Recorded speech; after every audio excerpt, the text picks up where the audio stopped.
Point number 1ರಲ್ಲಿ ಸಿಕ್ಕೇ ಬಿಡ್ತಾ ಸಾಕ್ಷ್ಯ. ಮಳೆ ಮಧ್ಯೆಯೂ ಸತ್ಯಕ್ಕಾಗಿ ಎಸ್ಐಟಿ ಶೋಧ. ಮೊಹಾಂತಿ ಭೇಟಿಗೆ ದೂರುದಾರ ಕೇಳ್ತಿರುವುದು ಯಾಕೆ? ಇದುವೇ ಇಂದಿನ ಚದುರಂಗದ ವಿಶೇಷ. ಕುರುಹು ಪತ್ತೆ ಶುರು.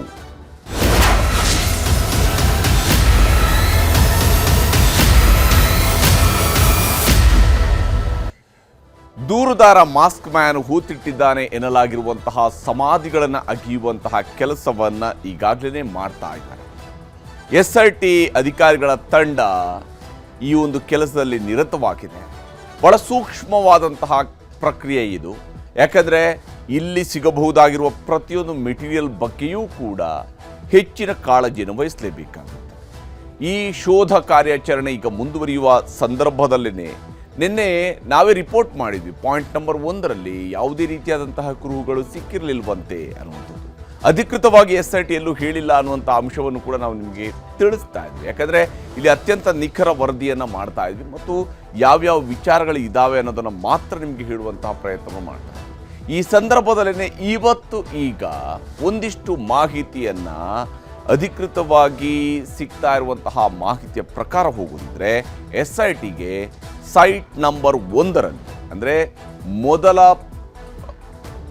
ಪ್ಲೇಸ್ ಏನು ಅಗದಿದ್ದಾರೆ, ಮೊದಲ ಪಾಯಿಂಟ್ ಏನು ಅಗೆದಿದ್ದಾರೆ, ಅಲ್ಲಿ ಮಹತ್ವದ 2 ID ಕಾರ್ಡ್ಗಳು ಸಿಕ್ಕಿದೆ.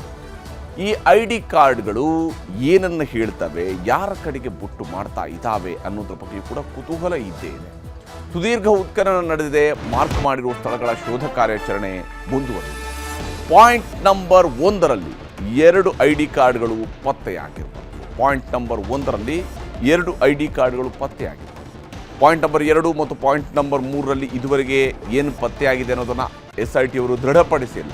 ಅವರ ಪ್ರಕಾರ ಅಲ್ಲಿ ಅಸ್ಥಿಪಂಜರದ ಕುರುಹುಗಳು ಸಿಕ್ಕಿಲ್ಲ.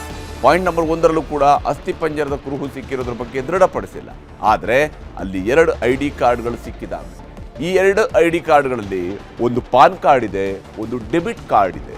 ಇವೆರಡೂ ಕೂಡ ಪತ್ತೆಯಾಗಿದ್ದಾವೆ. ಸಮಾಧಿ ಅಗಿಯುವಂತಹ ಸಂದರ್ಭದಲ್ಲಿ ದೊರೆತಿರುವಂತಹ 2 ID ಕಾರ್ಡ್ಗಳಿವೆ. ಈ ದೊರೆತಿರುವಂತಹ ID ಕಾರ್ಡ್ಗಳ ಬಗ್ಗೆ ಎಸ್ಐಟಿ ತನಿಖೆಯನ್ನು ಆರಂಭಿಸಿದೆ. ಭಾರಿ ಕುತೂಹಲವನ್ನು ಕೆರಳಿಸಿದೆ ಎಸ್ಐಟಿಯ ಕಾರ್ಯಾಚರಣೆ.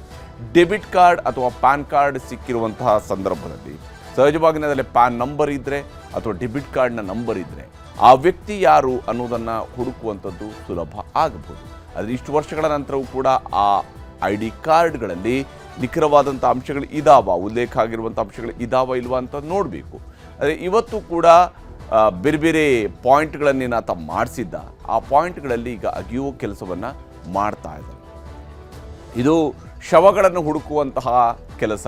ಹೀಗಾಗಿ ಶವಗಳನ್ನು ಹುಡುಕುವಂತಹ ಕೆಲಸದಲ್ಲಿ ಭಾಳಷ್ಟು ವಿಳಂಬ ಇದ್ದೇ ಇರುತ್ತೆ, ಸರ್ವೇ ಸಾಮಾನ್ಯ, ಸಹಜ. 2ನೇ ಪಾಯಿಂಟ್ನಲ್ಲೂ ಕೂಡ ಏನೂ ಇಲ್ಲ ಅನ್ನುವಂಥದ್ದು ಸದ್ಯಕ್ಕೆ ಇರುವಂತಹ ಮಾಹಿತಿ. ಏನೂ ಇಲ್ಲ, ಅಲ್ಲಿ ಏನೂ ಸಿಕ್ಕಿಲ್ಲ. ಅಂದರೆ ಅಸ್ಥಿಪಂಜರದ ಕುರುಹುಗಳು ಪತ್ತೆಯಾಗಿಲ್ಲ. ಆದರೆ ಬೇರೆ ಕಡೆಗಳಲ್ಲಿ ಸಿಕ್ಕಿರುವಂಥದ್ದು ID ಕಾರ್ಡ್. ದೂರುದಾರ ಗುರುತಿಸಿದಂತಹ 2ನೇ ಪಾಯಿಂಟ್ನಲ್ಲಿ 2ನೇ ದಿನ ಉತ್ಖನನ ಮಾಡಲಾಗಿದೆ. 2ನೇ ದಿವಸದಲ್ಲಿ ಅಗಿದು ತೋಡಿದರೂ ಕೂಡ 2ನೇ ಪಾಯಿಂಟ್ನಲ್ಲೂ ಏನೂ ಸಿಕ್ಕಿಲ್ಲ. ಅಲ್ಲೂ ಕೂಡ ಏನೂ ಸಿಕ್ಕಿಲ್ಲ.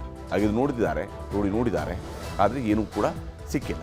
6 ಅಡಿ ಉದ್ದ, 5 ಅಡಿ ಅಗಲ ಅಗಿದ್ರೂ ಕೂಡ ಏನೂ ಸಿಕ್ಕಿಲ್ಲ ಅನ್ನುವಂಥದ್ದು ಪ್ರಾಥಮಿಕವಾಗಿ ಸಿಗ್ತಾ ಇರುವಂತಹ ಮಾಹಿತಿ. ಅಲ್ಲೂ ಕೂಡ ಯಾವುದೇ ರೀತಿಯಾದಂತಹ ಅಸ್ಥಿಪಂಜರದ ರಹಸ್ಯಗಳು ಸಿಕ್ಕಿಲ್ಲ ಅಂತ ಹೇಳಿ. ಹಾಗಾದರೆ 3ನೇ ಪಾಯಿಂಟಲ್ಲಿ ಏನಾಯಿತು? ಅಲ್ಲೂ ಕೂಡ ಸದ್ಯಕ್ಕೆ ಎಸ್ಐಟಿ ದೃಢಪಡಿಸಿರೋದ್ರ ಪ್ರಕಾರ, ಎಸ್ಐಟಿ ಮೂಲಗಳ ಮಾಹಿತಿಯ ಪ್ರಕಾರ, ಇದು ಅಧಿಕೃತವಾಗಿ ಎಸ್ಐಟಿನೂ ಕೂಡ ದೃಢಪಡಿಸಿಲ್ಲ.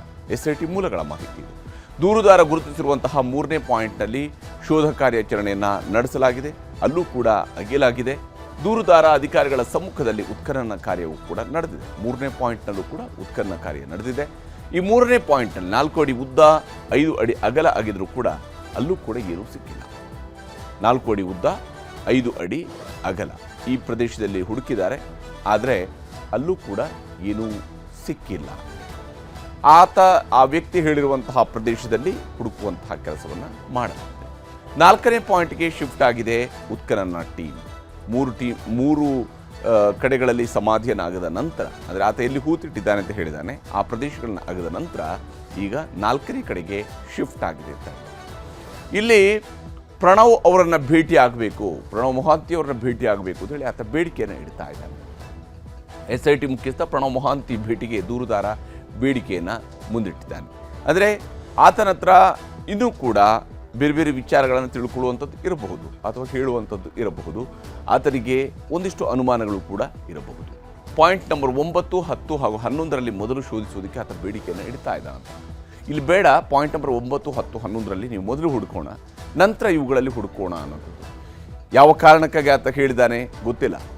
ಬಹುಶಃ ಅದು ನದಿ ದಂಡೆ ಇದೆ, ಆ ಕಾರಣಕ್ಕಾಗಿ ಇಲ್ಲಿ ಇದೆಯೋ ಇಲ್ಲೋ ಅನ್ನುವಂಥ ಅನುಮಾನ ಆತನಿಗಿದೆಯಾ ಗೊತ್ತಿಲ್ಲ. ಅದು 9, 10, 11ರಲ್ಲಿ ಮೊದಲಿಗೆ ಶೋಧಿಸಬೇಕು. ಮತ್ತು ಮೊಹಾಂತಿಯವರ ಸಮ್ಮುಖದಲ್ಲಿ ಪಾಯಿಂಟ್ ನಂಬರ್ 13ರಲ್ಲಿ ಉತ್ಖನನಕ್ಕೆ ಅನಾಮಿಕ ಪಟ್ಟು ಹಿಡಿದಿದ್ದಾರೆ. ಅವರೇ ಇರಬೇಕು. ಪಾಯಿಂಟ್ ನಂಬರ್ 13ರಲ್ಲಿ ಉತ್ಖನನ ಮಾಡುವಾಗ ಅವರು ಇರಲೇಬೇಕು, ಮೊಹಾಂತಿಯವರು ಇರಲೇಬೇಕು ಅಂತ ಆತ ಪಟ್ಟು ಹಿಡಿದಿದ್ದಾರೆ. ಹಾಗಾಗಿ ಅವರ ಸಮ್ಮುಖದಲ್ಲಿ ಈ ಒಂದು ಪಾಯಿಂಟ್ ನಂಬರ್ 13ರಲ್ಲಿ ಅಗಿಬೇಕು ಅಂತ ಕೇಳ್ತಾ ಇದ್ದಾರೆ. ಉಪವಿಭಾಗಾಧಿಕಾರಿ ವರ್ಗೀಸ್ ಸೂಚನೆಯಂತೆ ಸೀರಿಯಲ್ ಪ್ರಕಾರವೇ ಉತ್ಖನನ ಕಾರ್ಯ ನಡೀತಾ ಇದೆ. ಆದರೆ ಸ್ಟೆಲಾ ವರ್ಗೀಸ್ ಅವರು, ಉಪವಿಭಾಗಾಧಿಕಾರಿಯಾಗಿರುವಂಥ ಸ್ಟೆಲಾ ವರ್ಗೀಸ್ ಅವರು ಹೇಳ್ತಾ ಇದ್ದಾರೆ, ಯಾವುದೇ ಕಾರಣಕ್ಕಾಗಿ ಕೂಡ ನೀವು ನಂಬರನ್ನು ಸ್ಕಿಪ್ ಮಾಡೋದು ಬೇಡ. ಆತ ಯಾವ ನಂಬರನ್ನು 1 ಅಂತ ಹೇಳಿದಾನ ಆ 1ನೇ ನಂಬರ್ನಲ್ಲಿ ಮೊದಲಿಗೆ ಆಗಲಿ, 2ನೇ ನಂಬರ್ಲಿ ನಂತರ ಆಗಲಿ, 3ನೇ ನಂಬರ್ಲಿ ಅದಾದ ನಂತರ ಆಗಲಿ, ಹೀಗೆ ಪ್ರತಿಯೊಂದು ಕೂಡ ಸೀರಿಯಲ್ ಪ್ರಕಾರವಾಗಿ ಹೋಗಲಿ. ನೀವು ಸೀರಿಯಲ್ ನಂಬರನ್ನು ಮೇಲೆ ಕೆಳಗಡೆ ಮಾಡೋಕ್ಕೆ ಹೋಗೋದು ಬೇಡ, ಹಂತ ಹಂತವಾಗಿ ನಡೀತಾ ಹೋಗಲಿ ಅಂತ ಹೇಳಿ ಸ್ಟೆಲಾ ವರ್ಗೀಸ್ ಅವರು ಕೂಡ ಹೇಳಿದ್ದಾರೆ. ಅವರ ಸೂಚನೆಯ ಪ್ರಕಾರವಾಗಿಯೇ ನಡೀತಾ ಇದೆ. ಇದರ ನಡುವೆ SIT ತನಿಖೆ ನಡೀತಾ ಇರುವ ಸಂದರ್ಭದಲ್ಲಿ ಒಂದು ಮಹತ್ವದ ಬೆಳವಣಿಗೆ ನಡೆದಿದೆ. ಅದು ಪ್ರಣವ್ ಮೊಹಾಂತಿಯವರು ಕೇಂದ್ರ ಸೇವೆಗೆ ಹೋಗ್ತಾ ಇದ್ದಾರೆ. ಕೇಂದ್ರ ಸೇವೆಗೆ ಅರ್ಹತೆಯನ್ನು ಪಡೆದಂತಹ DGPಗಳ ಪಟ್ಟಿಯಲ್ಲಿ ಮೊಹಾಂತಿಯವರು ಕೂಡ ಸ್ಥಾನವನ್ನು ಪಡ್ಕೊಂಡಿದ್ದಾರೆ. ಕೇಂದ್ರ ಸೇವೆಯ ಕಡೆಗೆ ಹೋಗುವುದು. ದೇಶಾದ್ಯಂತ 35 ಅಧಿಕಾರಿಗಳು ಆಯ್ಕೆಯಾಗಿದ್ದಾರೆ. ಇದರಲ್ಲಿ ಕರ್ನಾಟಕದಿಂದ ಆಯ್ಕೆಯಾಗಿರುವಂಥವರು ಒಬ್ಬರು ಮಾತ್ರ, ಅದು ಪ್ರಣವ್ ಮೊಹಾಂತಿ. ಪ್ರಣವ್ ಮೊಹಾಂತಿಯವರು ಕೇಂದ್ರ ಸೇವೆಗೆ ಆಯ್ಕೆ ಆಗಿದ್ದಾರೆ. ಇದು ಅವರ ಸೇವಾ ಕ್ಷೇತ್ರದಲ್ಲಿ ಆಗುವಂಥ ಸೇವಾ ಜೀವನದಲ್ಲಿ ಆಗುವಂತಹ ಸಹಜ ಪ್ರಕ್ರಿಯೆಯೂ ಕೂಡ ಆಗಿರಬಹುದು. ಕೇಂದ್ರಕ್ಕೆ ನಿಯೋಜನೆಗೊಂಡಂತಹ ಬಳಿಕವೂ ಧರ್ಮಸ್ಥಳದತ್ತ ಪ್ರಣವ್ ಮೊಹಾಂತಿಯವರು ಭೇಟಿ ಕೊಟ್ಟಿದ್ದಾರೆ. ಅದಾನಂತರವೂ ಕೂಡ ಅವರು ಧರ್ಮಸ್ಥಳದ ಕಡೆಗೆ ಹೋಗಿದ್ದಾರೆ. ಕೇಂದ್ರ ಸೇವೆಗೆ ಅವರು ಹೋಗೋದಕ್ಕೆ ಸಹಜವಾಗಿಯೇ ಅಲ್ಲಿ ಪೋಸ್ಟಿಂಗ್ಗಳಾಗಬೇಕಿತ್ತು. ಸದ್ಯಕ್ಕೆ ಅವರದು ಅದಕ್ಕೆ ಆಯ್ಕೆ ಆಗಿದೆ. ಬೆಳ್ತಂಗಡಿ SIT ಕಚೇರಿಯಲ್ಲಿ ಸಭೆಯನ್ನು ಮಾಡಲಿದ್ದಾರೆ ಪ್ರಣವ್ ಮೊಹಾಂತಿ. ಅದಕ್ಕಾಗಿ ಪ್ರಣವ್ ಮೊಹಾಂತಿಯವರು ಇವತ್ತು ಬೆಳ್ತಂಗಡಿಯ SIT ಕಚೇರಿಗೂ ಕೂಡ ಭೇಟಿ ಕೊಡ್ತಾ ಇದ್ದಾರೆ. ಅಲ್ಲಿ ಬಹಳ ಮಹತ್ವದ ವಿಚಾರಗಳನ್ನು ಅವರು ಶೇರ್ ಮಾಡ್ಕೋಬೋದು. ಉತ್ಖನನ ಸ್ಥಳ ಸ್ನಾನಘಟ್ಟಕ್ಕೂ ಭೇಟಿ ನೀಡುವಂತಹ ಸಾಧ್ಯತೆ ಇದೆ. ಅವರು ಕೂಡ ಈ ಉತ್ಖನನ ಪ್ರದೇಶಕ್ಕೆ ಭೇಟಿ ಕೊಡ್ಬೋದು, ಸ್ನಾನಘಟ್ಟಕ್ಕೆ ಹೋಗ್ಬೋದು, ಅಲ್ಲಿ ಹೋಗಿ ಏನು ನಡೀತಾ ಇದೆ ಅನ್ನೋಂಥದ್ದನ್ನು ತಿಳ್ಕೊಳ್ಬೋದು. ಮೊಹಾಂತಿ ಕೇಂದ್ರ ಸೇವೆಗೆ ಹೋದರೆ ಮತ್ತೊಬ್ಬರ ನೇಮಕಕ್ಕೆ ಗೃಹ ಇಲಾಖೆ ಸಿದ್ಧತೆಯನ್ನು ಮಾಡಿಕೊಳ್ತಾ ಇದೆ. ವೆದರ್ ಮೊಹಾಂತಿಯವರೇ ಅವರ ಮೂಲಕವಾಗಿಯೇ SIT ತನಿಖೆಯನ್ನು ಮುಂದುವರಿಸ್ತಾರಾ ಅಥವಾ ಬೇರೆಬ್ಬರನ್ನ ಅಧಿಕಾರಿನಂತೆ ನಿಯೋಜನೆ ಮಾಡಿ ಅವರ ಮೂಲಕವಾಗಿಯೂ ಕೂಡ ಈ ಒಂದು ತನಿಖೆಯನ್ನು ಮುಂದುವರಿಸಬಹುದು. Doctor G. ಪರಮೇಶ್ವರ್ ಅವರು ಮೊಹಾಂತಿಯವರ ವಿಚಾರದಲ್ಲಿ ಮಾತನಾಡಿದ್ದಾರೆ, ತೋರಿಸ್ತಾರೆ. ಪ್ರಣವ್ ಮೊಹಾಂತಿ ಅವರನ್ನು ಕೇಂದ್ರ ಸೇವೆ ಪಟ್ಟಿಯಲ್ಲಿ ಹೆಸರು ಅನೌನ್ಸ್ ಆಗಿದೆ ಸರ್. ಇಲ್ಲಿ SITಯಲ್ಲಿ ಇರೋದ್ರಿಂದ ಅವ್ರು ಇನ್ ಕೇಸ್ ಅಲ್ಲಿ ಕೇಂದ್ರಕ್ಕೆ ಏನಾದರೂ ಹೋದ್ರೆ ಇಲ್ಲಿ ಸಮಸ್ಯೆ ಆಗಲ್ವಾ? ಅದನ್ನ ನೋಡೋಣ. ಒಂದು ವೇಳೆ ಆ ರೀತಿ ಇದ್ರೆ ಅಲ್ಲಿದ್ದುಕೊಂಡು ಇಲ್ಲಿ SIT ಮಾಡ್ಬೋದಾ ಅಥವಾ ಅವರನ್ನು ಬದಲಾಯಿಸಬೇಕಾ, ಅದನ್ನು ನಾವು ಚರ್ಚೆ ಮಾಡ್ತೀವಿ. ಒಂದು ವೇಳೆ ಕಾನೂನು ಚೌಕಟ್ಟಿನಲ್ಲಿ ಅಥವಾ ನಿಯಮದ ಪ್ರಕಾರ ಅವರು ಅಲ್ಲಿದ್ದರೂ ಕೂಡ ಇಲ್ಲಿ SIT ಮಾಡ್ಬೋದು ಅಂತ ಆಗೋದಾದರೆ ಕಂಟಿನ್ಯೂ ಮಾಡ್ತೇವೆ.